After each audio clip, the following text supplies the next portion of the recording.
सैयद कासिम साहब और राहुल लाल जी आप दोनों के पास आना चाहूंगा। राहुल लाल जी, पहले मैं आपसे जवाब लेना चाहूंगा। चलिए मान लेता हूं बीजेपी में इनको नजरअंदाज किया जा रहा है, जो सवाल उठ रहा है और जिस तरह की नाराजगी है, तो ठाकुर का प्रतिनिधित्व तो बीजेपी की तरह और कौन सी पार्टी में दिख रहा है, मैं ये समझना चाहूंगा। क्या बीजेपी में दिख रहा है?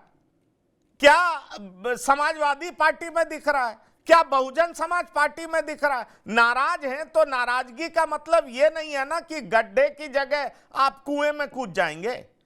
कौन बेहतर रिप्रेजेंटेशन कौन सी पार्टी दे रही है? कुछ मैं चाहूंगा, मैं बीजेपी में 5-7 बड़े नाम बता सकता हूं जो मुख्यमंत्री से लेकर बड़े पद पर हैं।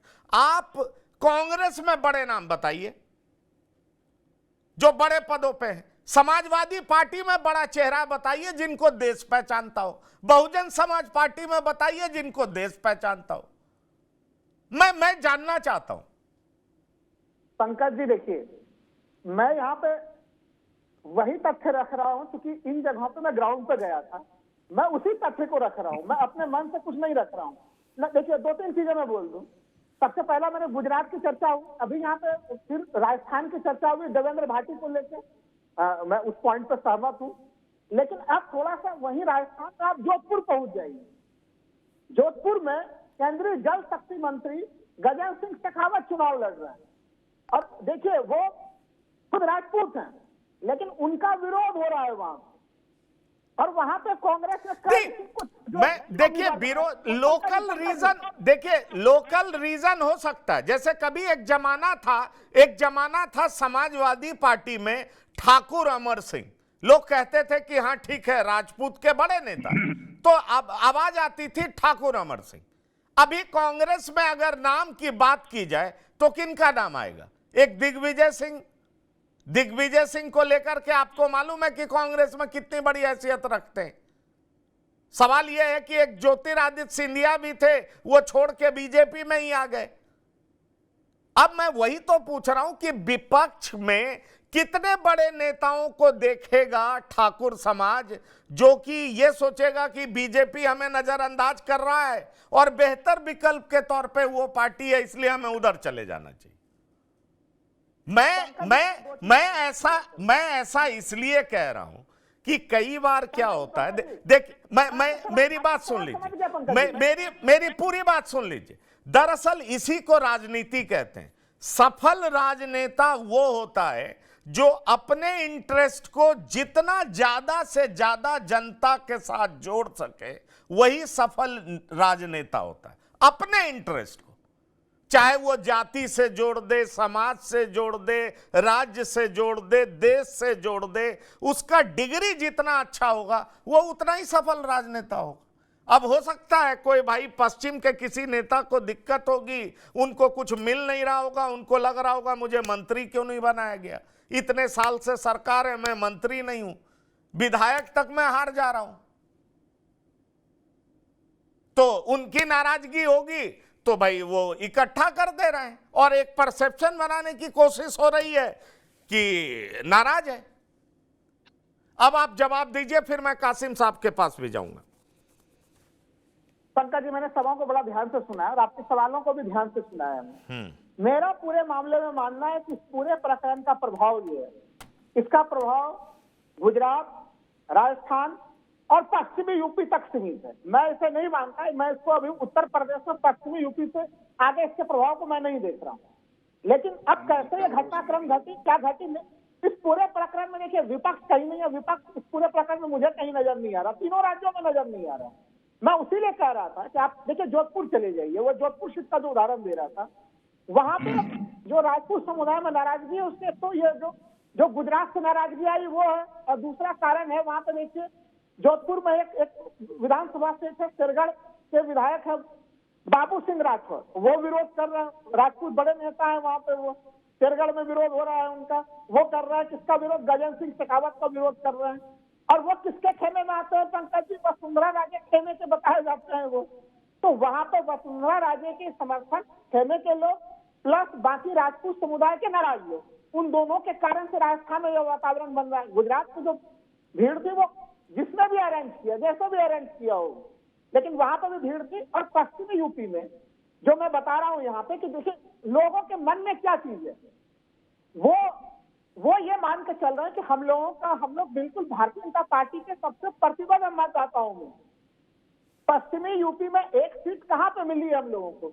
मुरादाबाद में एक सीट हम लोगों को स्थान दिया गया। उन लोगों का मानना है कि भाई वो तो पहले से ही एक हारने वाली जगह हम लोगों को दे दिया गया पश्चिमी यूपी में, कि ठीक है वहां लड़िए चुनाव और हार जाइए। ये मेरा विचार नहीं है कहीं से भी पंकज जी, उन लोगों का विचार मैं बता रहा हूँ। और दूसरा जो अनुपम जी ने बताया कि देखिए इस पूरे आप कहीं पर भी अगर हम लोग रिपोर्ट आप किसी से भी बातचीत कीजिए ठाकुर समाज के पश्चिमी यूपी में लोगों से, वहां पर संदेश जो है वो वही वाला संदेश है कि अगर दूसरे राज्यों में अचानक से प्रधानमंत्री मोदी जी की इच्छा होती है, उन्होंने जो है वो प्रत्याशी बदल दिया, मुख्यमंत्री वो चेंज कर देते हैं। मुख्यमंत्री चेंज किया उत्तराखंड में, मुख्यमंत्री जो है कि सीधे सीधे उन्होंने गुजरात में मुख्यमंत्री पूरा कैबिनेट बदल दिया। तो ऐसा ना हो कि कहीं मोदी फ्री आ जाए, तो वैसे स्थिति में कहीं योगी आदित्यनाथ जी को हटा दिया जाए। ये चर्चा जो अनुपम जी बोल रहे थे, ये चर्चा भी है वहां पे।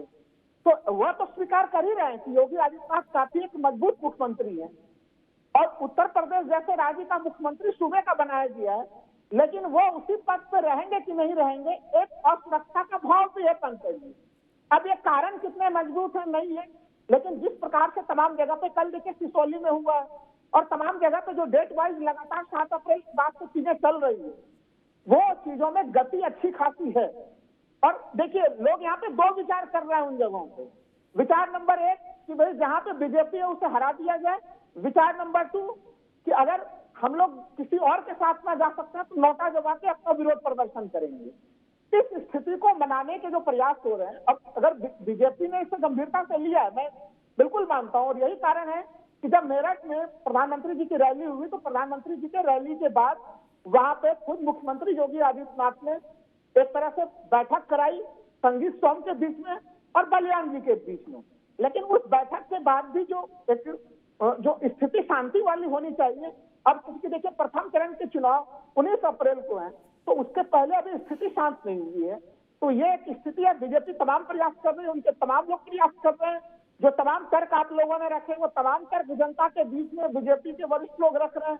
और दूसरी चीज की देखिए राजनाथ सिंह को लेके कि वो रक्षा मंत्री हैं, लेकिन उसके बारे में भी जनता के बीच के ठाकुर समुदाय के बीच में जो लोगों में मान्यता है कि भाई प्रधानमंत्री मोदी जी हैं और वो अपने कुछ चुनिंदा लोगों के साथ सरकार चला रहे हैं, मंत्री पद पे जरूर लोग बैठे हुए हैं, लेकिन उनकी शक्तियां जो है वो काफी सीमित है। तो अब ऐसे जो नैरेटिव बने हुए हैं उसका उत्तर भारतीय जनता पार्टी को देना और उनको समझाना अपने मतदाताओं को, क्योंकि ये उन्हीं के प्रतिबद्ध मतदाता है पंकज। नहीं, वो बात ठीक है, प्रतिबद्ध मतदाता है, लेकिन मतदाता अपनी भलाई के हिसाब से ही अपने प्रतिनिधि को चुनते हैं ना। अब मुझे लगता है नाराजगी अगर है और उनको अगर बेहतरी इमरान मसूद में दिखाई दे तो उनको चुन सकते हैं। उसमें ये तो मतदाता ही है जो किसी को चुन ले, इमरान मसूद को चुन ले, पंकज कुमार को चुन ले, कासिम भाई को चुन ले, जो चुनाव में उतरे उसको चुन ले। लेकिन सवाल ये जरूर पूछा जाएगा कि अगर आपकी नाराजगी इस वजह से है तो इससे बेहतर विकल्प आपके पास क्या है, ये बात जरूर पूछा जाएगा। अगर आपकी नाराजगी है तो वाकई ये नाराजगी है तो मैं सैयद कासिम साहब के पास जाऊंगा। नाराजगी है तो निश्चित तौर पर कोई समाज बेहतर विकल्प ही देखेगा ना। नाराजगी का मतलब ये तो होता नहीं है कि ठीक है आपने हरा दिया पर क्या उससे आपको कुछ बेहतर रिजल्ट मिलेगा, कुछ बेहतर परिणाम मिलेगा, कोई बेहतर समृद्धि की तरफ आप देख पा रहे हैं, कोई बेहतर रिप्रेजेंटेशन आप देख पा रहे हैं? कासिम साहब जी, मैं अपने पहले स्टेटमेंट पे फिर आऊंगा और अनुपम भाई की बात जो थी उसे थोड़ा सा उसमें एक चीज ऐड करूंगा। अनुपम भाई ने कंधे पे हाथ रख के योगी आदित्यनाथ जी के साथ प्रधानमंत्री मोदी की बात उन्होंने की, उन्होंने किया, उनके कंधे पे हाथ रख के घुमाया। लेकिन मुझे वो भी याद है जब सुल्तानपुर में जो हवाई पट्टी जो उस पर बनी है एक्सप्रेस वे पूर्वांचल पे, उस पर योगी आदित्यनाथ 500 मीटर पीछे दौड़ते हुए गए हैं और मोदी की गाड़ी जाती रही है। तो ये सारी चीजें कोई मतलब नहीं रखती हैं। इसका बहुत ज्यादा अपनी अपनी जैसी जिसकी भावना होती है वो उस तरह से उसे देखता है। लेकिन ये तो मैं पहले भी कह चुका हूँ, फिर कह रहा हूँ कि देखिए ऐसा है ना कि आप क्षत्रिय का टिकट नहीं हुआ, क्षत्रिय समाज नाराज है, भारतीय जनता पार्टी को वोट नहीं करेगा, लेकिन वोट कराना में वो करेगा इकरा को। नाराज है वो वोट नहीं करेगा भारतीय जनता पार्टी को, वोट करेगा वो इमरान खान। भाई जब इकरा आजम के खिलाफ जो है वहाँ बहुजन समाज पार्टी का क्षत्रिय लड़ रहा है, आप तो भाजपा ने टिकट नहीं दिया क्षत्रिय को, जिसने दिया क्षत्रिय को उसके साथ जाइए, तब तो पता चलता है क्षत्रिय हित में है। लेकिन यहाँ पता चल रहा है कि इसमें क्षत्रिय हित नहीं, कुछ और छुपा हुआ है। और वो जो भी छुपा हुआ है, अभी हमारे बहुत अच्छी बात की हमारे जो राजनीतिक विश्लेषक हैं, उन्होंने जो ये दिखाया था ठाकुरवाद का आरोप जो लगता है उन्होंने जो लंबी बुंदेलखंड से लेकर पूर्वांचल तक गिनाया, और अनुपम भाई ने विजय सिंह की पत्नी वाली वो बात का जिक्र किया। अगर आप देखें कि भारतीय जनता पार्टी की सरकार में विजय सिंह की पत्नी भारतीय जनता पार्टी के कैंडिडेट की जमानत जब्त करा देती है, हरा देती है, और भारतीय जनता पार्टी का कैंडिडेट कॉन्फ्रेंस करके रोता है कि हमारे प्रत्याशी हमारे जो है वोटर को पकड़ा जा रहा है। तो यही भारतीय जनता पार्टी की सरकार जो माफियाओं को एकदम खत्म करने की बात करती है, वो विजय सिंह जेल से जो है भारतीय जनता पार्टी के प्रत्याशी को हरवा देते हैं। तो ये आरोप बड़ा है, ये आरोप बड़ा है। और ये रही बात कि गुजरात में क्या हुआ, गुजरात में पाटीदार आंदोलन देखा, बहुत बड़ा आंदोलन था, बाद में हमने पाटीदार आंदोलन के अगुआ को भारतीय जनता पार्टी में जिंदाबाद करते हुए भी देखा। मैं समझता हूँ कि ये विरोध जो है ना, इस विरोध को मैं बहुत अहमियत इसलिए नहीं देता हूँ कि इसमें मुझे साजिश की बू आ रही। पहले दिन से मैं इसमें साजिश देख रहा हूँ, और इसमें साजिश में विपक्ष और आप भी ना हंसी मजाक में ऐसी सी बातें पूछ लेते हैं कि राहुल भाई हमारे परेशान हो जाते हैं। भाई जितने ठाकुर नेता हैं, राजनाथ सिंह को छोड़ दीजिए आप, ठीक है, तो सारे के सारे या तो सपा में थे या कांग्रेस में थे। आज भारतीय जनता पार्टी में सिर्फ राजनाथ सिंह एक ऐसे अकेले हैं जो भारतीय जनता पार्टी के प्रोडक्ट हैं, वरना आप उसमें 90% वही लोग हैं। जगदम्बिका पाल से लेके उपदेश सिंह चौहान से लेके ये सारे लोग कहाँ थे। ब्रिजभूषण शरण सिंह भी जो है बस कभी सपा से एमपी हुआ करते थे, फिर भारतीय जनता पार्टी से। योगी आदित्यनाथ के यहाँ गुरु जी तो है वो आजाद जीतते थे, भारतीय जनता पार्टी को हरा के जीतते थे। योगी जी ने खुद भारतीय जनता पार्टी के कैंडिडेट को हरा के चुनाव जीता है। तो ये जो है बेचारे, ये मत कहिए कि हाँ ये सही है कि आज की तारीख में क्षत्रियों की भारतीय जनता पार्टी में जबरदस्त पकड़ है। मुख्यमंत्री भी क्षत्रिय, लेखपाल भी क्षत्रिय, सिपाही भी क्षत्रिय, सचिव भी क्षत्रिय, प्रमुख सचिव भी क्षत्रिय। हमने तो अधिकारियों को देखा जो नाम क्षत्रिय होते हैं, अगर क्षत्रिय आमतौर पर लेखपाल होता है तो उसे कलेक्टर डरता है, डिप्टी कलेक्टर डरता है। वही वाला हाल है जो बहुजन समाज पार्टी की सरकार में मायावती के सलातियों का हुआ करता था। ऐसी चीजें भी हमने देखी हैं अपने उसमें जो हमारे तजुर्बे में आई है। मुझे लगता है कि ये जो पॉलिटिकल जिसे माना जा रहा है, ये पॉलिटिकल है तो, लेकिन इसके पीछे कोई कहानी काम कर रही है। मैंने जैसे आपसे पहले कहा कि कुछ क्षत्रियों की नाराजगी, कुछ 100, कुछ सैकड़ा, कुछ हजार भी नहीं कह रहा हूँ मैं, कुछ सैकड़ा, अगर कुछ सैकड़ा क्षत्रियों की नाराजगी का दिखावा भारतीय जनता पार्टी को अन्य समाज का बड़ा वोट दिला रही है, तो ये भारतीय जनता पार्टी की कामयाबी की एक स्ट्रेटजी है। मैं इसे एक रणनीति के रूप में देखता हूँ पंकज जी, इस रणनीति के अलावा मैं इसमें कुछ नहीं देखता हूँ पंकज जी। हाँ, अनुपम जी कुछ कहना चाह रहे हैं, फिर ब्रजेन जी मैं आपके पास आऊंगा जी। नहीं, मैं कह रहा था कि जो मैं वो कह रहा था कि प्रधानमंत्री को योगी आदित्यनाथ के कंधे पे हाथ रख के फोटो सेशन कराना पड़ा। तो कासिम साहब कह रहे हैं कि मैंने वो भी देखा जब वो गाड़ी के पीछे दौड़ रहे थे। नहीं, जो गाड़ी के पीछे दौड़ने वाली बात कासिम साहब कह रहे हैं ना, इसीलिए वो फोटो सेशन कराना पड़ा, अलग से नहीं इसलिए कराना पड़ा। ये जो नैरेटिव है कि गाड़ी के पीछे दौड़ रहे हैं, इसी नैरेटिव की वजह से उनको फोटो सेशन कराना पड़ा। अगर ये बात नहीं कह रहे होते तो उनको फोटो सेशन नहीं कराना पड़ता।